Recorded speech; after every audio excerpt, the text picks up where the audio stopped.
Et place donc à la grande interview sur CNews et Europe 1. Bonjour et bienvenue Jérôme Fourquet. Bonjour. Merci d'être là. Vous êtes le directeur du département Opinion à l'IFOP. Vous êtes politologue, vous êtes auteur de nombreux ouvrages, dont bien sûr l'ouvrage à succès La France d'après. Mais parlons tout d'abord, si vous le voulez bien, de la France d'aujourd'hui, avec un cap qu'on a du mal à voir de la part d'Emmanuel Macron pour la deuxième partie de son second quinquennat. On parle beaucoup d'un possible remaniement, Jérôme Fourquet, mais sans doute que les Français ont autre chose en tête. Et je voudrais démarrer par cela. Ils pensent notamment à la situation sécuritaire. On sait que c'est l'une des angoisses permanentes. Elle reste très prégnante en ce début d'année dans l'archipel français que vous avez théorisé. Oui, alors c'est une préoccupation qui demeure effectivement importante. Alors pas dans toute la population, mais dans une partie significative. Et de ce point de vue-là, l'espèce d'autosatisfecit que s'est décerné le ministre de l'Intérieur le lendemain de la Saint-Sylvestre en disant que la soirée avait été relativement calme, a laissé sans doute perplexe toute une partie de nos concitoyens quand ils ont appris que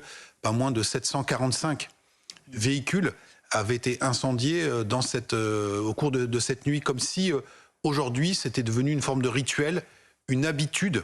Alors on peut reprendre les chiffres, on a déjà eu 900, 1000, voire 1000 ou 1200 véhicules brûlés, donc on n'est pas forcément dans le haut de l'étiage, mais c'est systématiquement aujourd'hui plusieurs centaines de véhicules brûlés lors de la nuit de la Saint-Sylvestre, comme si on avait franchi des seuils.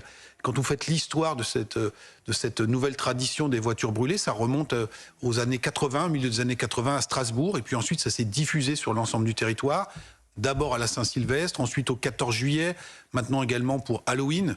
Et donc on apprend ces nouveaux faits divers qui se sont installés et qui alimentent ce que moi j'appelle le bruit de fond sur ce sentiment d'une perte de contrôle, d'une impuissance publique auquel les Français ne se résignent pas. Et alors, donc il y a un décalage entre un ministre de l'Intérieur qui pourrait parodier la fameuse chanson de U2, All is Quiet on a New Year's Day, en disant voilà, il ne s'est rien passé, et la population qui, un peu médusée, constate qu'il a fallu mettre 90 000 fonctionnaires de police et de gendarmerie sur le terrain pour que le bilan soit ramené à 745 véhicules brûlés. Mais Jérôme Fourquet, comment vous expliquez justement cette distorsion? Hier, à votre place, lors de la grande interview, le maire de Béziers, Robert Ménard, se désolait justement que les responsables politiques se soient habitués, comme vous dites, c'est un rituel, à un certain niveau de violence dans notre société, comme s'il y avait une sorte de quota de voitures brûlées. Comment expliquer ça? Alors, on disait, c'est le sentiment peut-être d'impuissance publique. Mais vous voyez que si on sort du simple champ de l'insécurité, on a un phénomène d'habituation à une dégradation des standards et de la qualité du service rendu par nos services publics. Si vous regardez ce qui se passe aujourd'hui dans les urgences des hôpitaux, il y a un bon papier dans le journal Le Monde il y a quelques jours dessus, on interviewait des soignants qui disaient c'est devenu la norme d'être sous l'eau, d'être débordé, d'être saturé. C'était pas comme ça il y a 15 ans, mais aujourd'hui, c'est la vitesse de croisière. Regardons ce qui se passe dans les écoles. Et partout où vous posez le regard, notamment sur les services publics, on s'habitue à des services en tension qui fonctionnent en mode ce qu'on appelle le dégradé, etc., etc. Et tout ça devient la norme et entretient donc dans l'opinion en retour à la fois un pessimisme, mais aussi le sentiment d'une dégringolade et un déclassement généralisé. Regardez aussi ce qui arrive à de nombreux Français quand ils ont un problème avec leur connexion Internet, par exemple, ou qu'il faut appeler un service pour se faire remettre l'électricité ou remettre Internet, et donc vous êtes baladé de service en service, et les gens disent mais c'était pas comme ça avant, comment cela s'est-il produit? Vous venez de dire c'était pas comme ça avant dans les différents reportages que nous diffusons à la fois sur CNews et Europe 1. Alors là, il y a quelques jours, c'est sur des faits divers ou des sociétés très graves. On entend justement des habitants, souvent de petits villages, de communes éloignées, dire on n'est plus à l'abri nulle part. Nous sommes loin apparemment déjà d'un sentiment d'insécurité, comme souvent cela a été utilisé, notamment par la Première ministre. Oui, alors on a tous en tête ce qui s'est passé à Crépol, qui était de manière assez archétypale une illustration de votre propos, c'est-à-dire comment la violence la plus barbare s'invite loin des cités, dans un petit village de la Drôme des collines. Hein. Donc là, en termes d'imaginaire, pendant un bal de village, c'est assez frappant. Mais regardez aussi l'actualité qui est scandée régulièrement par des phénomènes de cambriolage de footballeurs, d'artistes, d'hommes ou de femmes de la télévision. Personnalités connues, les fameux homejacking de ces people. Et donc tout ça entretient aussi l'idée dans la population que même dans ces endroits-là, parce qu'ils habitent dans des beaux quartiers, eh bien on n'est plus à l'abri. C'est le cas aussi de ce qui s'est passé sur le pont de Bir Hakeim avec l'attentat au couteau il y a quelques semaines, ou à 2 pas de là, au Trocadéro, avec ce fait divers, avec une petite fille de 7 ans qui a été agressée sexuellement il y a quelques jours. Et donc il y a le sentiment qu'il n'y a plus d'endroits qui soient véritablement sanctuarisés, soit loin des grandes villes, dans les campagnes, on serait à l'abri du tumulte urbain, soit y compris dans ce qu'on appelle, nous, la France triple A, c'est-à-dire la France la plus préservée, la plus protégée, la plus huppée, qui, elle aussi, subit aujourd'hui le développement de ces formes d'insécurité. C'est intéressant, cette France qui va bien, on va en parler, c'est celle qui vote Emmanuel Macron. Restons sur cette litanie, Jérôme Fourquet, des faits divers ou des faits de société que vous avez décrits et qui ont malheureusement rythmé l'année qui s'était écoulée, des attaques, des morts, des blessés au couteau, beaucoup. Est-ce que c'est un effet de loupe, justement, sur ces attaques au couteau ou une banalisation d'un recours qui est révélateur aujourd'hui ? Alors, on a des difficultés à poser un diagnostic clair sur ce phénomène-là parce qu'on n'a pas forcément de séries statistiques longues. Et donc, on peut s'interroger sur la rémanence de ces phénomènes qui attirent le regard dans l'actualité. Alors, j'ai commencé un travail sur le sujet. Quand on regarde, on est à peu près sur les dernières années entre 80 et 90 morts par an d'agressions au couteau. Mais rappelons quand même que dans la plupart des cas, il s'agit souvent d'affaires intrafamiliales, donc soit des féminicides, soit des bagarres qui tournent mal entre conjoints, entre membres d'une même famille, même si on a aussi une proportion significative de morts au couteau qui sont la résultante de rixes entre des bandes de jeunes.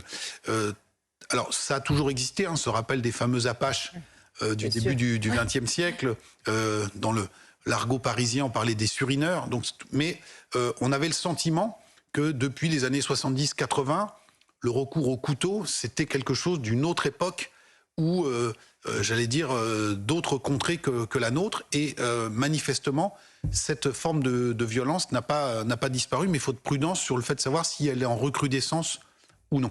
Quand le président de la République promet lors de ses vœux, Jérôme Fourquet, le retour de l'autorité, une forme de réarmement civique, au-delà des mots, quel crédit sur ces thèmes éminemment régaliens lui accordent les Français aujourd'hui ? Alors c'est pas un des domaines sur lesquels l'action gouvernementale est évaluée avec le plus de satisfaction. Et à côté de ce jugement sur l'efficacité de la politique publique, il y a également un constat qui est fait que c'était pas sur ces sujets-là que le président et son équipe étaient historiquement les plus préparés.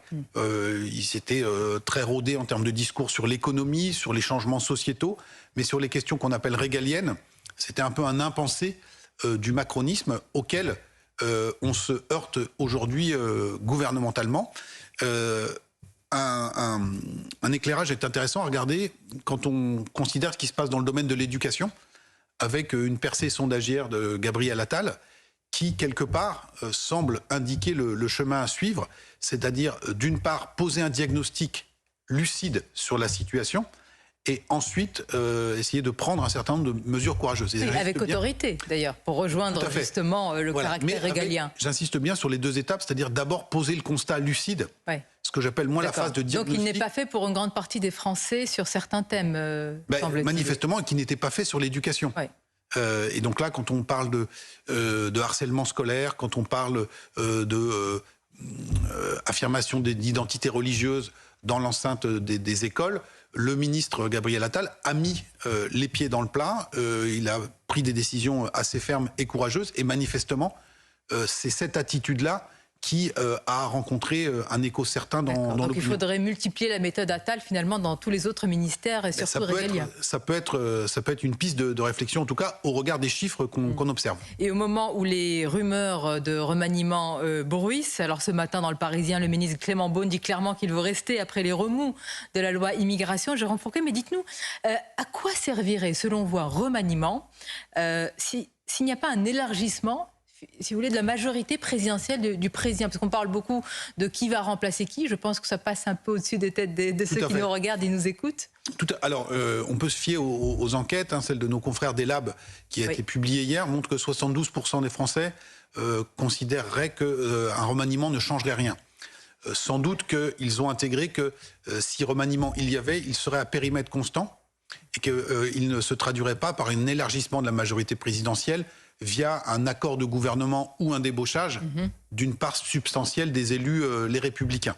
Si nous n'étions pas dans cette configuration, qui est assez improbable mais pas impossible, alors effectivement, il n'y aurait pas grand-chose à attendre d'un espèce de remaniement cosmétique qui sans doute se traduirait par un jeu de chaises musicales, on changerait tel ou tel ministre d'affectation, et puis peut-être l'entrée d'une ou deux personnalités de la société civile pour essayer, comme on dit, de faire un coup qui occuperait les antennes et les plateaux peut-être 24 ou 48 heures. Et pourrait être un coup d'épée dans l'eau aussi, voilà. Pour parler de coups. Mais qui n'irait pas beaucoup plus loin.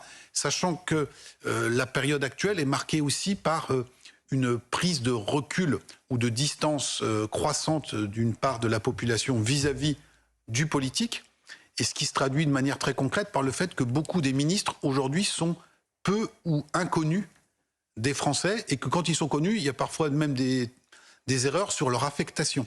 Et donc le fait qu'on recommence dans un jeu de chaises musicales ne ferait que ajouter du brouillard au brouillard. Alors par opposition à certaines personnalités politiques qui ont fait une percée spectaculaire dans le classement du JDD des Français, des personnalités préférées des Français. Je pense évidemment au président du Rassemblement national, Jordan Bardella. Je voudrais vous faire réagir autour du RN à ce qu'ont dit deux personnalités à la parole libre, Luc Ferry et Robert Ménard. Luc Ferry a dit, je sais très bien, parlant de Marine Le Pen, qu'elle n'est ni raciste ni antisémite, elle reprend la droite populaire et républicaine. Et hier, à cette même place, Robert Ménard affirme que Marine Le Pen a autant de légitimité qu'un autre pour être chef de l'État.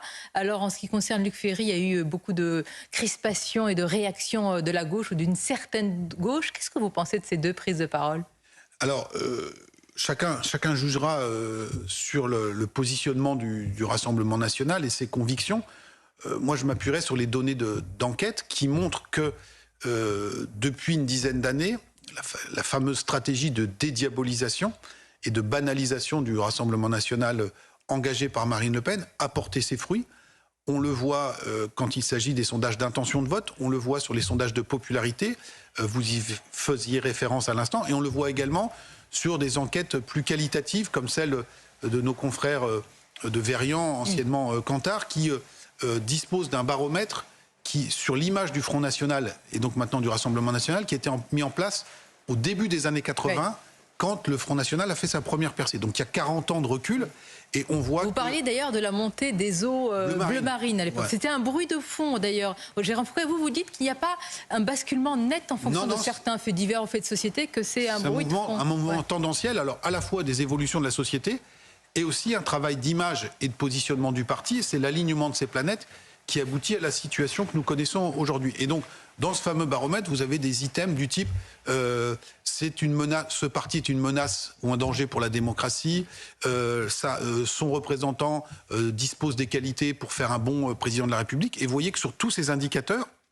aujourd'hui, les résultats sont beaucoup plus balancés et partagés qu'ils ne l'étaient il y a 20 ans. Et donc, ce que disent un certain nombre de figures de la société politico-médiatique, eh bien aujourd'hui est en phase avec ce que pense un certain nombre de nos concitoyens, à la fois en absolu, concernant le Rassemblement national, mais aussi en relatif, eu égard au positionnement qui est adopté par la France insoumise depuis plusieurs mois maintenant, et qui, quelque part, permet par ricochet au Rassemblement national de se respectabiliser encore davantage. On va conclure sur la France d'après, puisqu'on a commencé avec la France d'aujourd'hui, Jérôme Fourquet. Pour beaucoup de Français, dans la France d'après, ils voudraient retrouver bien la France d'avant.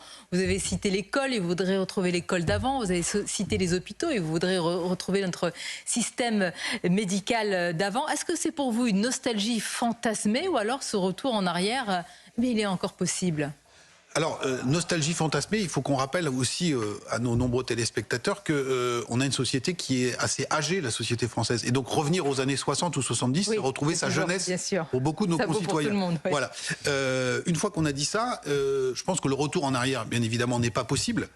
Néanmoins, le fait d'assurer un certain nombre de garantir un certain nombre de fondamentaux qui ont caractérisé la société française d'il y a 30 ou 40 ans dans un environnement profondément transformé, est un objectif politique absolument louable et qui serait, à mon avis, assez porteur. Donc, on ne va pas revenir aux images sépia, aux années yéyé, etc., etc. Tout ça est derrière nous. Néanmoins, c'est pas quelque chose de complètement chimérique et impensable que de souhaiter que un certain nombre de fondamentaux de notre République et de notre État-nation soient aujourd'hui assurés dans un environnement qui a beaucoup changé. Et voilà de bons vœux pour la France. Voilà merci à vous, Merci Jérôme Fourquet, politologue, auteur de La France d'après. À très bientôt.